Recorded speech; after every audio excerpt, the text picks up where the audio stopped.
النهاردة التجربة مش شخصية. النهاردة مش اسأل مجرب مع نرمين. هي تجربة مشاعر وتفاعل مع تجربة حد تاني اتعرض لها. فالنهاردة أنا بنقل تجربة حد تاني، وبنقل مشاعري وتجربتي في الإحساس بالمشكلة، لأن أنا بيني وبين الحد اللي اتعرض للمشكلة ده عامل مشترك، وهو الأمومة.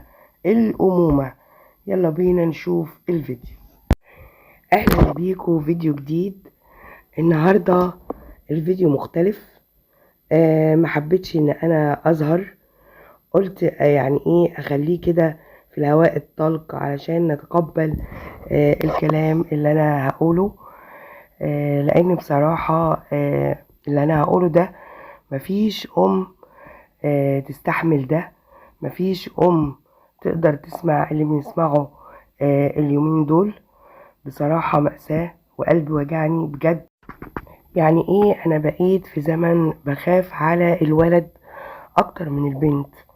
يعني انا لما ابني يخرج بخاف، لما يتأخر بخاف، لما يرجع ويكون مزاجه وحش بخاف.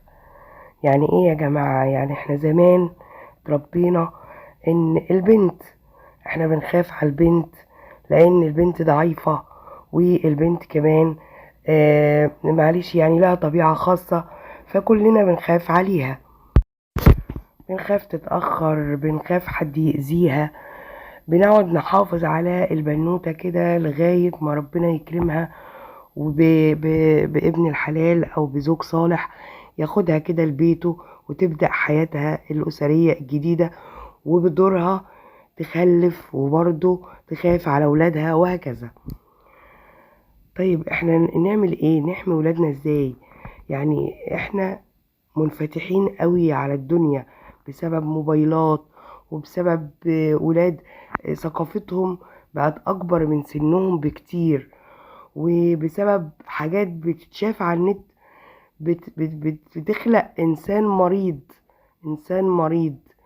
بتربي جوه الطفل سواء طفل ولا كبير حاجات مأساوية، حاجات محدش يقدر ان هو يتحملها.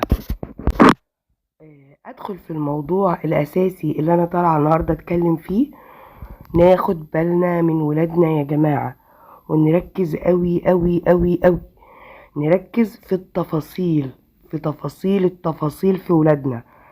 نركز ان ابني راجع متغير، نركز ان ابني راجع مهموم. اتكلم معاه. لازم يكون في حوار بيني وبينه، لازم يكون في قرب، سواء معايا او مع والده. طبعا لو موجود معاه اقول له حبيبي انت ايه اللي مضايقك؟ يومك كان عامل ازاي؟ صحابك مين؟ اتعرف على صحابه، لو خارج اعرف خارج فين. التربية مش سهلة، والمسؤولية مش سهلة، ومش موضوع ان انا عندي اولاد باكلهم واشربهم وانضفهم واخرجهم اعلمهم وافسحهم وبس. لا، ده التربية عميقة عميقة عميقة، في عمق كبير جدا جدا جدا في حاجة اسمها تربية. يعني ايه؟ يعني كلكم راع وكلكم مسؤول عن رعيته. لازم اشوف ايه اللي مضايقه، لازم احلله كل مشاكله، لازم يحس ان دايما عيوني عليه سواء كان ولد ولا بنت.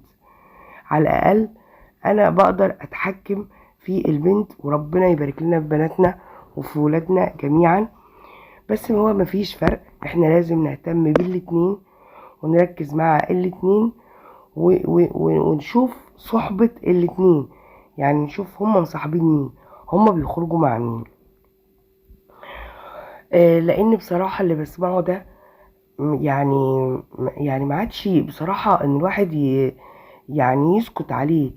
لازم ياخد خطوة في وقفة مع النفس، ان انا اشوف انا عاملة اللي عليا ولا لا، اشوف انا عاملة اللي عليا ولا لا.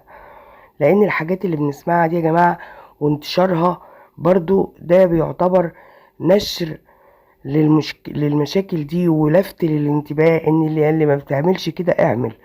ناخد بالنا برضو.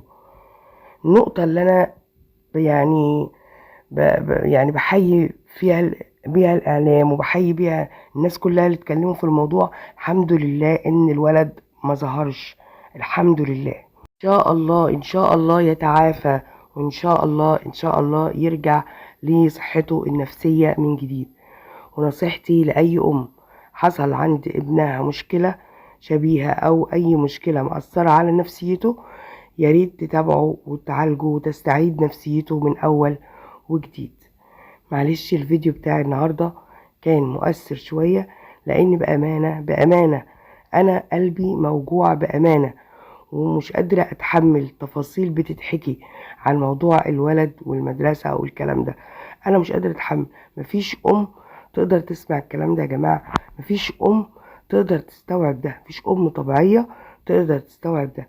يعني بصراحة الله يكون في عون أمه، الله يكون في عونها. هي بجد قاست وهي بطلة، وإنها تستحمل وتداري على ابنها الفترة دي كلها، هي بطلة. وإنها خدت خطوة إنها ما تسكتش، برضو هي بطلة، وبحييكي. في نهاية الفيديو عايزة أقول لكم ما تنسوش تدعموني بلايك وشير واشتراك في القناة. وياريت اللي عنده أي حاجة نقدر نستفيد بيها كأمهات يكتبها لنا في الكومنتات. وياريت اللي بيعجبه الفيديوهات ياريت يعمل لايك وتعليق ويعرفني بنفسه ويتناقش على الفيديو اللي عجبه.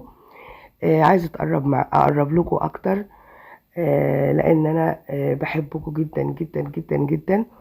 ويا رب نتقابل ان شاء الله في فيديوهات كتيرة. وفي نهاية الفيديو بقول لكم خلوا بالكم من ولادكم دول في عيونكم، او اي حد انتوا مسؤولين عنه. مع السلامة.